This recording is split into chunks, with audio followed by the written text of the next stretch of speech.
Hey everyone, welcome back to the show. Today we've got Ava here, a performance psychologist who's really diving into something fascinating, the power of visualization. Ava, welcome. Thanks so much, Andrew. Glad to be here. I'm really excited to talk about this. It's something I work with athletes of all levels on, and it's just incredible. Absolutely. It sounds a little woo-woo maybe, but I've experimented with it myself. Just picturing myself nailing a presentation, and honestly, it felt different. So let's start with the basics. What exactly is visualization? Well, at its core, visualization is essentially training your brain to see the desired outcome as if it's already happened. It's not just daydreaming. It's a focused, intentional exercise. You're engaging your senses, what you see, hear, feel, even smell, to create a vivid mental representation. Think of it like a rehearsal for your mind. That makes a lot of sense. I always thought of it as just wishing for something. You're saying there's an active component?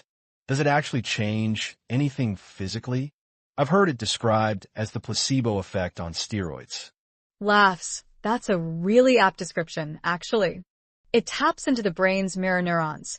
Those are the cells that fire both when we do something and when we observe someone else doing it. So, when you vividly visualize a successful skill, your brain starts to build the neurological pathways needed to actually execute it. It's about priming your system. Okay, so say I'm struggling with a new software program.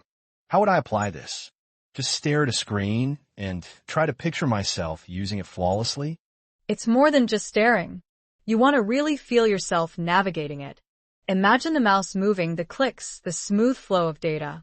Break it down into small steps and visualize each one. Even short, focused sessions, 5 to 10 minutes, can make a huge difference. The key is consistency. That's good to know. I tend to get overwhelmed with trying to big picture things. Does it work for, say, reducing anxiety?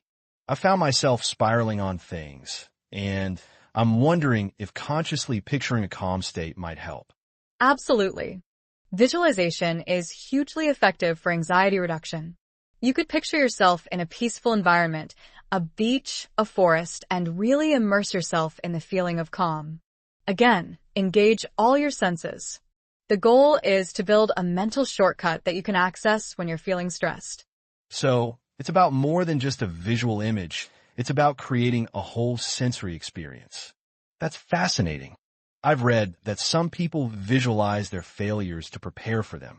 Is that a legitimate technique? Pause slightly.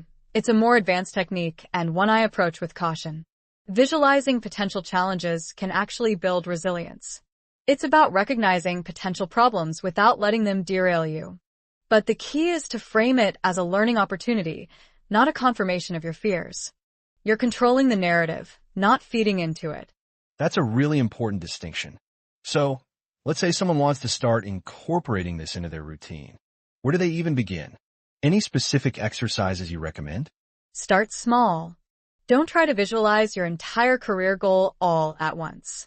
Begin with a simple, achievable task, like successfully pouring a cup of coffee or tying your shoelaces.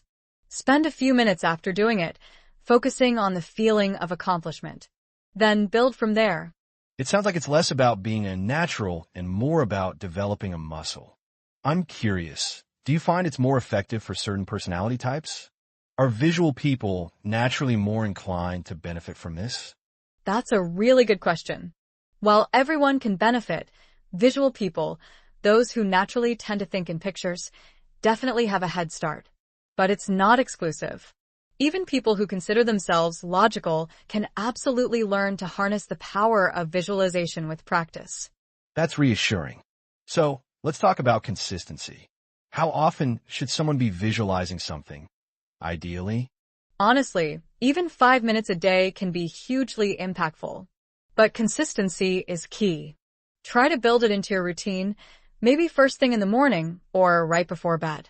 The more frequently you practice, the stronger the neural pathways become. This has been incredibly insightful, Ava. Thanks so much for sharing your expertise. Where can people learn more about your work? You can find me on Instagram at Ava Performance Psych. I post tips and resources there, and my website is avaperformance.com. I also have a free guided visualization meditation available on my site. Have you ever noticed how some people seem to effortlessly achieve their goals, while others struggle? I think one key factor is the power of visualization. Absolutely. Visualization can be a game changer when it comes to achieving success. It's like having a mental blueprint for what you want to accomplish. Exactly.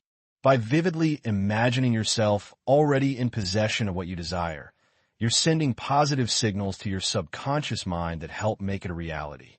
That makes total sense.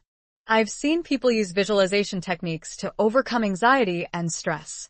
It's amazing how powerful our minds can be when we focus them in a specific direction. And it's not just about personal goals. Visualization can also have a significant impact on our relationships and overall well-being. For example, visualizing a fulfilling career or happy family life can actually help us manifest those things into existence. I love that idea. It highlights the interconnectedness of our minds and the world around us.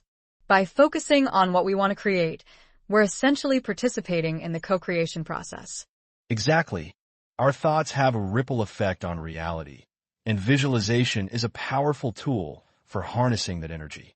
I've seen people use visualization to overcome physical challenges, like improving their athletic performance or healing from injuries.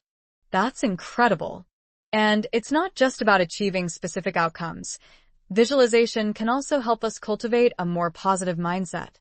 By focusing on what we want to see in our lives, rather than what we don't want, we can begin to shift our perspective and attract more positivity into our world. Absolutely. Visualization is like a mental rehearsal for success. When we visualize ourselves achieving our goals, we're building confidence, developing a growth mindset, and programming ourselves for success. I also think visualization can help us let go of limiting beliefs and self-doubt. By challenging those negative thoughts with more empowering ones, we can break free from self-imposed constraints and unlock our full potential. That's so true. And it's not just about the individual. Visualization can also be a powerful tool for personal growth and development when shared with others. Think of it like a collective vision for a better future. Exactly. When we visualize together, we're creating a shared reality that we can all contribute to. It's like building a mental picture book of what we want our world to look like, one page at a time. I love where this conversation is going. The power of visualization is truly a powerful tool for transforming our lives and creating the world we desire. Couldn't agree more, Andrew. Let's keep exploring this amazing topic and see how we can harness the power of visualization to create a brighter future for ourselves and those around us. Absolutely. Thanks for joining me on this conversation about the power of visualization. Until next time, stay positive and keep visualizing. Will do, Andrew.